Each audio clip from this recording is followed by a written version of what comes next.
नमस्कार, आपका स्वागत है हमारे YouTube चैनल शिक्षा सखा पर।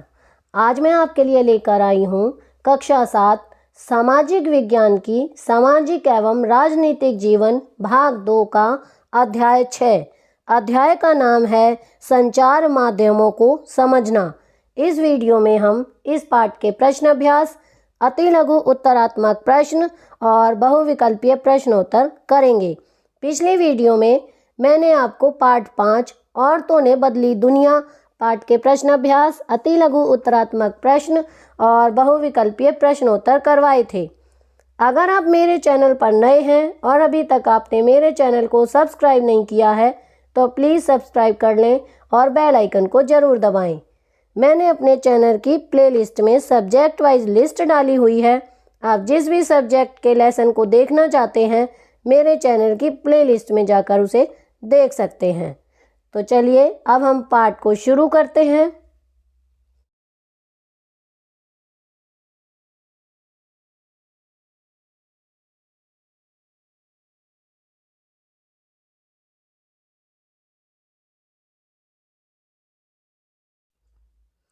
अब हम इस पाठ के प्रश्न अभ्यास करेंगे। पहला प्रश्न है, प्रजातंत्र में संचार माध्यम किस प्रकार महत्वपूर्ण भूमिका निभाते हैं? उत्तर, प्रजातंत्र में संचार माध्यम निम्नलिखित ढंगों से महत्वपूर्ण भूमिका निभाते हैं।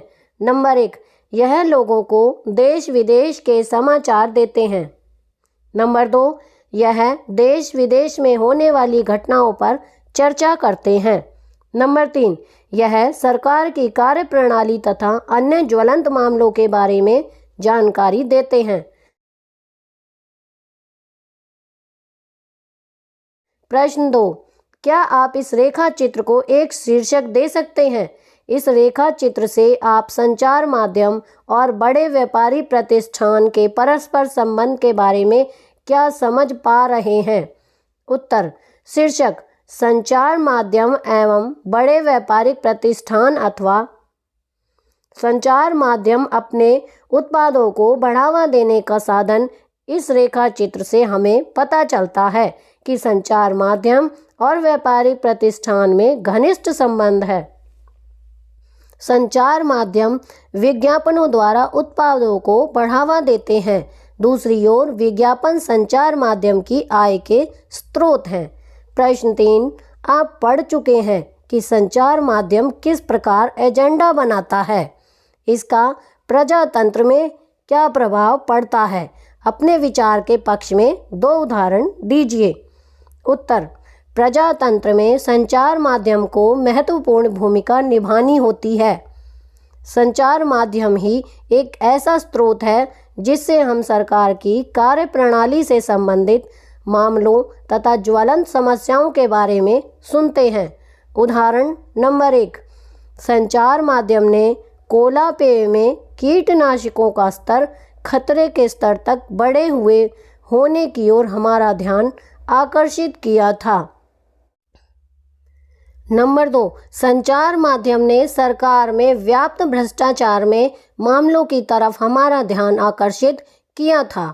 प्रश्न 4, कक्षा परियोजना के रूप में समाचारों में से एक शीर्षक चुनकर उस पर ध्यान केंद्रित कीजिए और अन्य समाचार पत्रों में से उससे संबंधित विवरण छांटिए। दूरदर्शन समाचार पर भी इस शीर्षक पर प्रसारित सामग्री देखिए। 2 समाचार पत्रों के विवरण की तुलना करके उनमें समानता और भिन्नता की रिपोर्ट लिखिए। अग्रलिखित प्रश्न पूछना सहायक हो सकता है। क, इस लेख में क्या जानकारी दी जा रही है? ख, कौन सी जानकारी इसमें छोड़ दी गई है? ग, यह लेख किसके दृष्टिकोण को ध्यान में रखकर लिखा गया है? घ, किसके दृष्टिकोण को छोड़ दिया गया है और क्यों? उत्तर, क, संचार माध्यमों की जानकारी दी जा रही है। ख, इसमें निम्न वर्ग के बारे में जानकारी नहीं दी गई है। ग, यह लेख व्यापारी वर्ग को ध्यान में रखकर लिखा गया है। घ, इसमें मध्यम वर्ग के दृष्टिकोण को छोड़ दिया गया है क्योंकि उच्च वर्ग अपना ध्यान रखता है। अब हम बहुविकल्पीय प्रश्नोत्तर करेंगे। पहला प्रश्न है, इनमें से कौन सा विद्युत संचार का साधन है? ए टेलीविज़न, बी कंप्यूटर, सी इंटरनेट, डी उपर्युक्त सभी। इसका सही उत्तर है डी। प्रश्न 2, संचार माध्यमों के लिए प्रयोग में आने वाली निरंतर बदलती रहती है। ए प्रौद्योगिकी, बी भाषा, सी स्वरूप, डी कोई नहीं। इसका सही उत्तर है ए प्रौद्योगिकी। प्रश्न 3, किसने प्रिंटिंग प्रेस का आविष्कार किया था? A John Logie Baird, B Gutenberg, C Graham Bell, D Henry Ford. इसका सही उत्तर है बी। प्रश्न 4, किसने टेलीविज़न का आविष्कार किया था? A Graham Bell, B Henry Ford, C John Logie Baird, D Gutenberg. इसका सही उत्तर है सी जॉन लोगी बर्ड। प्रश्न 5, जनसंचार द्वारा उपयोग में लाई जाने वाली विभिन्न तकनीकें अत्यंत डैश हैं। ए सस्ती, बी खर्चीली, सी प्राचीन, डी कोई नहीं। इसका सही उत्तर है बी खर्चीली। प्रश्न 6, टीवी स्टूडियो में जनसंचार के लिए क्या प्रयोग होता है? ए लाइटें, कैमरे, बी ध्वनि रिकॉर्ड के यंत्र, सी संप्रेषण के लिए सैटेलाइट, डी उपर्युक्त सभी। इसका सही उत्तर है डी। प्रश्न 7, जनसंचार के साधनों में नवीनतम तकनीक जुटाने के लिए बहुत अधिक डैश की आवश्यकता होती है।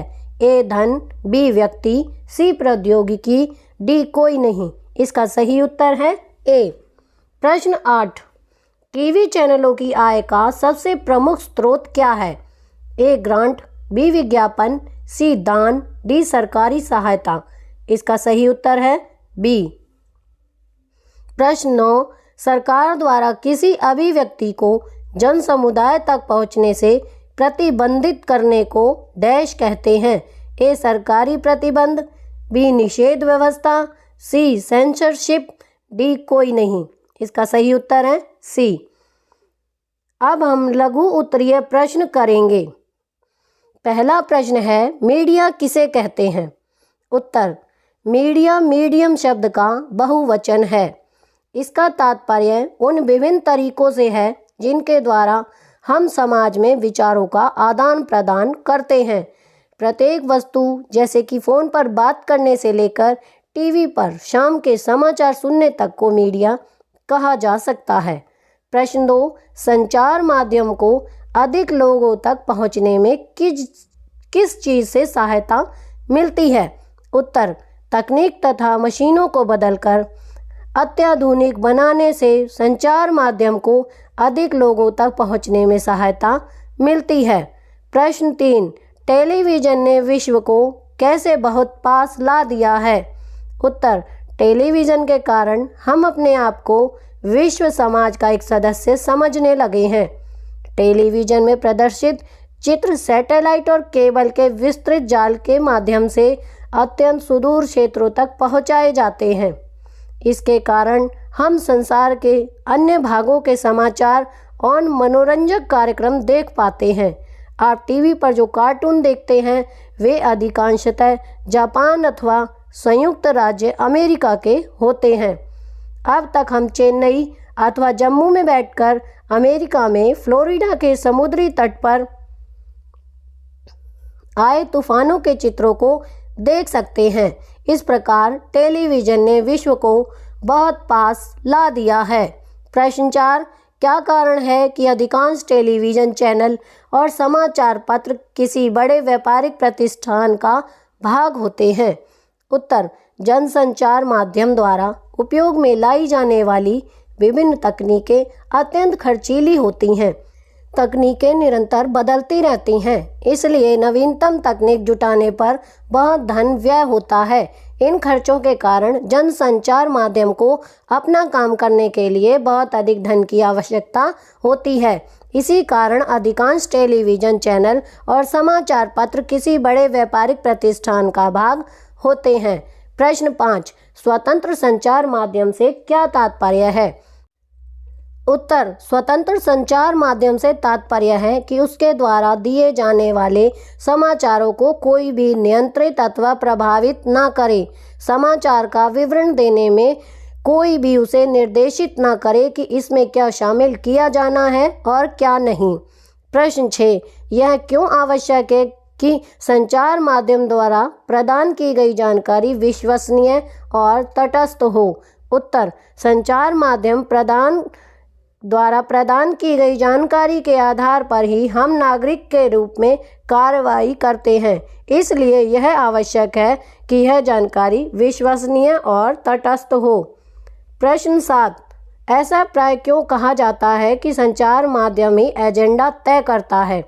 उत्तर, संचार माध्यम कुछ विशेष विषयों पर ध्यान केंद्रित करके हमारे विचारों, भावनाओं और कार्यों को प्रभावित करता है और हमारा ध्यान उन विषयों की ओर आकर्षित करता है, हमारे जीवन पर महत्वपूर्ण प्रभाव डालने और हमारे विचारों को निर्मित करने में मुख्य भूमिका होने के कारण ही प्राय यह कहा जाता है कि संचार माध्यम ही हमारा एजेंडा तय करता है। प्रश्न 8, मीडिया तथा तकनीक में क्या संबंध है। उत्तर, मीडिया तथा तकनीक में काफ़ी गहरा संबंध है, क्योंकि तकनीक के बिना हम मीडिया की कल्पना भी नहीं कर सकते। तकनीकी प्रौद्योगिकी के कारण ही टीवी, रेडियो, समाचार पत्र इत्यादि लाखों लोगों तक पहुंचते हैं।